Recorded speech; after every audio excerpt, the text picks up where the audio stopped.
বন্ধুরা, বাংলা ভাষা নিয়ে যারা গর্ব করেন, এই চ্যানেলটি তাদের জন্য। আপনি ভারত, বাংলাদেশ অথবা মধ্যপ্রাচ্যে কোথাও থাকতে পারেন। আপনার বাড়ি অথবা বর্তমান ঠিকানা ইউরোপ কিংবা আমেরিকাও হতে পারে। হয়তো আপনি দক্ষিণ পূর্ব এশিয়ার সিঙ্গাপুর অথবা মালয়েশিয়াতেও থাকতে পারেন। আসলে বাংলা ভাষাভাষীরা পৃথিবীর অনেক জায়গাতেই আছেন। আপনাদের প্রত্যেককে শুভেচ্ছা জানিয়ে আজকে আমার এই নতুন চ্যানেলে প্রথম ভিডিও প্রেজেন্ট করছি। আমার প্রথম ভিডিওর বিষয় বাংলাদেশের বর্তমান উত্তপ্ত পরিস্থিতি। আপনারা দেখতে পাচ্ছেন আজকে ভারতে আর বাংলাদেশের দৈনিক সংবাদপত্রগুলোতে বাংলাদেশের এই অস্থির পরিস্থিতি অত্যন্ত গুরুত্বের সঙ্গে প্রকাশিত হয়েছে।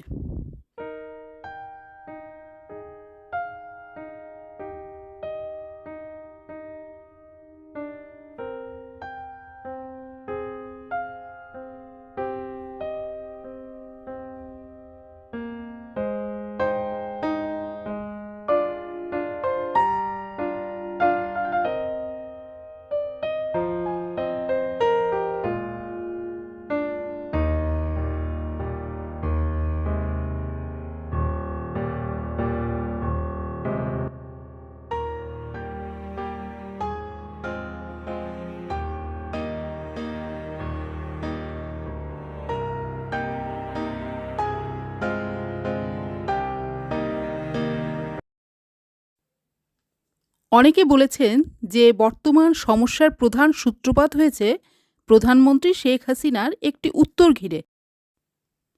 আপনারা অনেকেই জানেন জনপ্রিয় চ্যানেল ৭১ টিভির সাংবাদিক ফারজানা দীপার একটি প্রশ্নের উত্তরে মাননীয়া শেখ হাসিনা বেশ কিছু মন্তব্য করেন। আপনাদের অবগতির জন্য সেই সাংবাদিক সম্মেলনের প্রাসঙ্গিক অংশটি এখানে হুবহু তুলে ধরছি। মাননীয় প্রধানমন্ত্রী, আমার নাম ফারজানা দীপা, আমি ৭১ টিভিতে কাজ করি।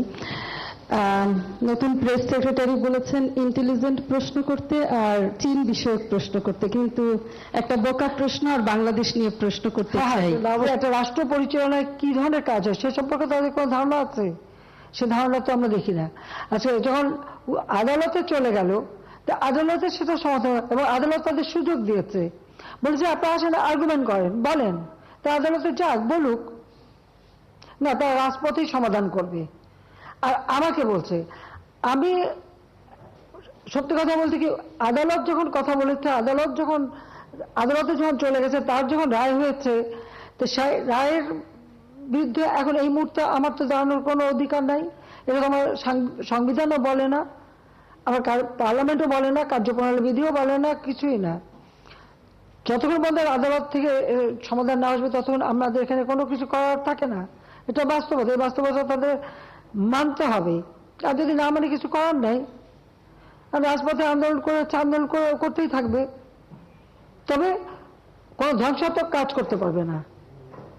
যতক্ষণ তারা শান্তিপূর্ণভাবে করাচ্ছে, কেউ কিছু বলছে না। কিন্তু এর বাইরে যখন কিছু করবে, পুলিশের গায়ে হাত দেওয়া বা পুলিশের গাড়ি ভাঙা বা এভাবে আক্রমণ, এগুলি যদি করতে যায়, তাহলে তখন তো আইন তার আপন গতিতে চলবে, এখানে আমাদের কোনো কিছু করার নেই। গোটা আন্দোলন করবার আগে তাদের তো পরীক্ষার রেজাল্টগুলি দেখে নেওয়া উচিত ছিল, যে কোথায় তারা দাঁড়িয়েছে। আর দ্বিতীয় কথা হচ্ছে, মুক্তিযুদ্ধের বিরুদ্ধে এত ক্ষোভ কেন? মুক্তিযোদ্ধাদের নাতিপুতিরাও পাবে না, তাহলে কি রাজাকারের নাতিপুতিরা পাবে? সেটা আমার প্রশ্ন, দেশবাসীর কাছে প্রশ্ন, যে রাজাকারের নাতিপুতিরা সবকিছু পাবে, মুক্তিযোদ্ধারা পাবে না। অপরাধটা কি? নিজের জীবন বাজি রেখে, নিজের পরিবার সংসার সবকিছু ফেলে দিয়ে যারা মুক্তিযুদ্ধে অংশগ্রহণ করেছিল, দিন রাত খেয়ে না খেয়ে, কাদা মাটি ভেঙে, রোদ বৃষ্টি ঝড় সব মোকাবেলা করে যুদ্ধ করে এই দেশে বিজয় এনে দিয়েছিল। আর বিজয় এনে দিয়েছিল বলেই না আজকে সবাই উচ্চ পদে আসীন, আজকে গলা বাড়ায় কথা বলতে পারছে। নইলে ওই পাকিস্তানিদের বুটের লাথি খেয়ে চলতে হতো। আজকে আমি কথা বলছিলাম যে কোনোদিন বিদেশে যেতে গেলে আগে একটা ভিসা নিতে যেতে হতো করাচিতে, কারণ যখন করাচি রাজধানী, এরপর রাজধানী হলো ইসলামাবাদ, তারপরে হলো পিন্ডি। তো সেখান থেকে বিদেশে যাওয়ার ভিসা তো আন্তর্জাতিক কোনো ফ্লাইট ঢাকা থেকে চলতো না, ওই করাচির থেকে আন্তর্জাতিক ফ্লাইট নিতে হতো, হয় দিল্লি থেকে নয় করাচি থেকে। এই জায়গা থেকে কোনো আন্তর্জাতিক ফ্লাইট যেত না, এটা আমার নিজের অভিজ্ঞতা। জাতির পিতা মুক্তি পেলেন 69 সালে, এরপর আমি ইটালিতে গেলাম আমার স্বামীর সাথে কর্মস্থলে যাওয়ার জন্য। আমাকে করাচিতে যে 2 রাত থেকে ওখান থেকে ভিসা নিয়ে তারপর আমি আন্তর্জাতিক ফ্লাইট ধরতে পারলাম। এই তো ছিল আমাদের অবস্থাটা। তো এরা তো ছেলেমেয়েরা তো ওটা দেখেনি, বা এখন যারা লাফাচ্ছে, এমনকি 15 বছর আগে বা 20 বছর আগে বাংলাদেশ সম্পর্কে তারা বোধহয় জানে না। আওয়ামী লীগ ক্ষমতা আসার আগে বাংলাদেশের অবস্থাটা কি ছিল? ঢাকা বিশ্ববিদ্যালয় সব বিশ্ববিদ্যালয়ে ছিল অস্ত্রের ঝড়ঝানি, বোমাবাজি আর সেশন জট। 5 বছর 7 বছর সেশন জট। কোন সেমিস্টার সিস্টেম ছিল না, গ্রেডিং পদ্ধতি ছিল না, বহু সাবজেক্ট ছিল না যা আন্তর্জাতিক মান হয়। ঢাকা বিশ্ববিদ্যালয়ের কারণে বাংলাদেশ থেকে যদি বিএ পাস করে বিদেশে যেত, তাকে আবার সেই গোড়ার থেকে ইন্টারমিডিয়েট থেকে পড়তে হতো, স্কুলে ভর্তি হয়ে পড়ে তারপরে উচ্চ সে যেতে পারত। কারিকুলাম চেঞ্জ করা, গ্রেডিং সিস্টেম আনা, সেমিস্টার সিস্টেম আনা, সবকিছু কিন্তু আওয়ামী লীগ করে দিয়েছে। আজকে সকলের হাতে মোবাইল ফোন, ফটাফট যোগাযোগ করে ফেলে, সোশ্যাল মিডিয়াতে করে আন্দোলন করে। এই মোবাইল ফোন কোথায় ছিল, কার হাতে ছিল আওয়ামী লীগ ক্ষমতা আসার আগে? 96 সালের সরকার আসার পর সমস্ত ফোন, অ্যানালগ ফোনকে ডিজিটাল করা, মোবাইল ফোন সবার হাতে হাতে তুলে দেওয়া, ওয়াইফাই কানেকশন দেওয়া, কে করেছে? আওয়ামী লীগ সরকার করেছে। আর করেছে বলে আজকে সেটা ব্যবহার করে এখন নানা রকম রাষ্ট্র কিভাবে চলবে সেই নীতিমালা, সেটা তো আমাদের সংবিধানে দেওয়া আছে। যেখানে সংবিধানে আছে অনগ্রসর যারা, তাদেরকে রাজ্যের কর্মের সাথে সম্পৃক্ত থাকতে দেয়া হবে। তারা কি সংবিধানটা পড়ে দেখছে কখনো? আর মুক্তিযুদ্ধের বিরুদ্ধে, মুক্তিযোদ্ধাদের বিরুদ্ধে কথা বলার অধিকার তাদেরকে দিয়েছে। যে মুক্তিযোদ্ধা বললো, আমি তার সাথে সম্পূর্ণ একমত যে তারা জীবনে কষ্ট করেছে, কিন্তু দুর্ভাগ্যের বিষয়ে 75-15 আগস্টে জাতির পিতাকে হত্যার পর এমন একটা সময় গেছে যে মুক্তিযোদ্ধা বলতে পারেনি যে আমি মুক্তিযুদ্ধ করি, কারণ হাজার হাজার অফিসার সৈনিকদের জিয়াওয়ান মেরে সাফ করে দিয়েছে। আবার তাদের মাথায় মানে কিছু কিছু পকেট করে নিয়ে তাদেরকে খুব তেল দিয়েছে, কিন্তু আসলে তো মুক্তিযুদ্ধের চিন্তা চেতনা সবকিছু তো মুছে ফেলে দিয়েছিল। মনে হতো যে পাকিস্তানের আবার প্রদেশ হয়ে গেছি আমরা, সেই জায়গায় নিয়ে যাচ্ছিল। সেখান থেকে বাংলাদেশ ফিরে এসেছে, জয় বাংলা স্লোগান ফিরে এসেছে, 7ই মার্চের ভাষণ ফিরে এসেছে। মুক্তিযুদ্ধের এখন ভালো লাগে না, মুক্তিযুদ্ধের কথা শুনলে তাদের মানে গায়ে জ্বর আসে। আর সবথেকে একটা যে দেখলাম খুব অদ্ভুত লাগলো আমার কাছে, মুক্তিযোদ্ধার নাতি, সে ভর্তি হয়েছে মুক্তিযুদ্ধ কোটা ইউনিভার্সিটিতে, উনিও মানে কোটা থাকবে না। তো বেটা তুই তাহলে পদে চলে আয়, পড়াশোনার দরকার নাই। হ্যাঁ, ও বলতে হচ্ছে তুই চলে, তোর পড়াশোনার দরকারটা কি? তুই মুক্তিযোদ্ধার নাতি হিসেবে কোটায় ইউনিভার্সিটি ভর্তি হয়ে এমন বলে কোটা লাগবে না, তোকে তো ইউনিভার্সিটি থেকে বের করে দেওয়া উচিত। হ্যাঁ, ওকে ওই ইউনিভার্সিটি থেকে বের করে দেওয়া উচিত, যে কোটা নাই, তোর পড়া নাই, যা বাড়ি যে বসে থাক।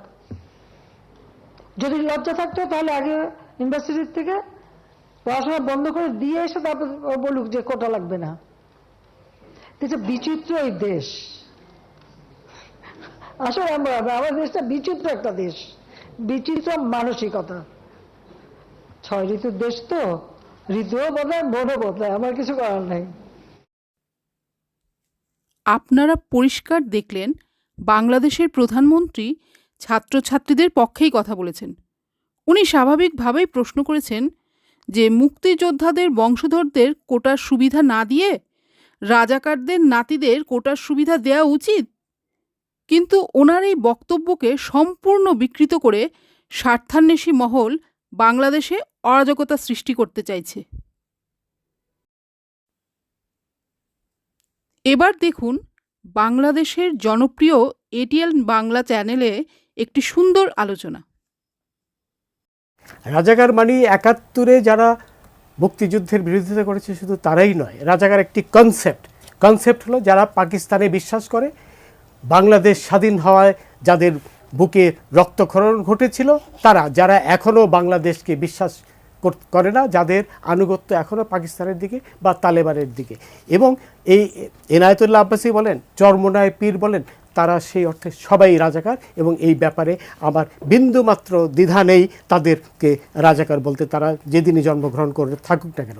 এবং সাইদির ব্যাপারটাও এসছে, দেখুন আবার আজকে আমরা সাইদি প্রসঙ্গটা আলাপ না করি। আচ্ছা যাই হোক, আমি সাইদিকে ফাঁসি দিয়েছিলাম, শুধু এইটুকুই বলি, আপনার সে যেই হোক না কেন। আচ্ছা, তো সবার আগে মুক্তিযুদ্ধের চেতনায় বিশ্বাস করে এমন অনেকেই আমাদের তত্ত্বের বিরুদ্ধে নয়, অনেকেই বলতেছেন যে সরকার চাইলে এই ব্যাপারটি সমাধান করতে পারত। তাদের উদ্দেশ্যে আমি বলতে চাই যে তারা ঠিক বুঝতে পারছেন না, এটি কিন্তু কখনো সরকারের নিয়ন্ত্রণের মধ্যে ছিল না, সরকারের সেই ক্ষমতা তখনও ছিল না, এখনও নেই। এটি একান্তই সুপ্রিম কোর্টের আপিল বিভাগের বিচারাধীন বিষয়। এই আপিল বিভাগের তাদেরকে আমি বোঝাতে চাই যে আপিল বিভাগের রায় ছাড়া এখানে কোনো সমাধান খোঁজার কোনো ক্ষমতা প্রধানমন্ত্রীর নেই। এবং এখানে কিন্তু একটি কথা, রনি ভাই স্যার যে কথাটি বলছিলেন যে তাহলে আপনি কি আপনার অবস্থানে আপনি অনড় থাকছেন? অবশ্যই অনড় থাকছি, অবশ্যই। এই এনায়েতুল্লাহ আব্বাসী, চরমোনাই, শর্ষিনার পীর, যাকে নাকি জিয়াউর রহমান দিয়েছিল, স্বাধীনতা পদক দিয়েছিল, যে বলেছে যে পাকিস্তানি সৈন্যরা যে ধর্ষণ করেছে সেটি হালাল ছিল।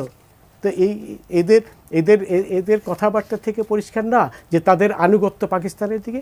এখন যারা আমাদের মতাদর্শে বিশ্বাস করে তাদেরকে আমি বলতে চাই যে প্লিজ বোঝার চেষ্টা করুন যে সরকারের, প্রধানমন্ত্রী বা এমনকি মহামান্য রাষ্ট্রপতিরও ক্ষমতা নেই এই আপিল বিভাগের রায়ের বাইরে যে কিছু বলার। কারণ এখানে তো আপিল তো সরকারই করেছে, কোটায় সংস্কার আনার জন্যই করেছে। রনি ভাই কিছু বলবেন, আমরা 30 সেকেন্ড দিতে পারবো আপনাকে। না, আমার কাছে প্রথম কথা হলো যে এই যে স্বাধীনতার এত বছর পরে যারা প্র্যাকটিক্যাল রাজাকার ছিলেন 71 সনে, এবং তাদের সেই ধারণাটাকে আবার এই সময়টাতে এনে আমরা আবার নব্য রাজাকার সৃষ্টি করার চেষ্টা করছি। জাতি এদেশের সিংহভাগ মানুষ মুক্তিযুদ্ধের পক্ষের, সুতরাং সেই জাতি ওই এনায়েতুল্লাহ আব্বাসীকে বা আপনার চরমোনাইকে আপনার রাজাকার বলার কারণে জাতি মতো বিভ্রান্ত হবে না। এবং আমি শেষ করতে চাই বলে, যে রক্তগুলো ঝরল তার জন্য পুরাপুরি দায়ী এই তথাকথিত রাজাকারের বাচ্চারা, যারা রাস্তায় নেমেছে আন্দোলন নামে একটি তারাই কিন্তু আজকে যে 6টি প্রাণ আপনার। স্যার অশেষ ধন্যবাদ। এখন আশা করি বুঝতে পারছেন যে বর্তমান সমস্যার সূত্রপাত কিভাবে কিছু সুযোগ সন্ধানী পাকিস্তান প্রেমীরা নিচ্ছে। আমার এই ভিডিওটি অনেকগুলো পর্বে আমি উপস্থাপনা করব। আজকের পর্ব এখানেই শেষ হচ্ছে। এই চ্যানেলের কন্টেন্টসগুলো আপনাদের ভালো লাগলে অবশ্যই লাইক এবং সাবস্ক্রাইব করবেন। অনুগ্রহ করে আপনাদের মূল্যবান মতামত জানাবেন। ধন্যবাদ।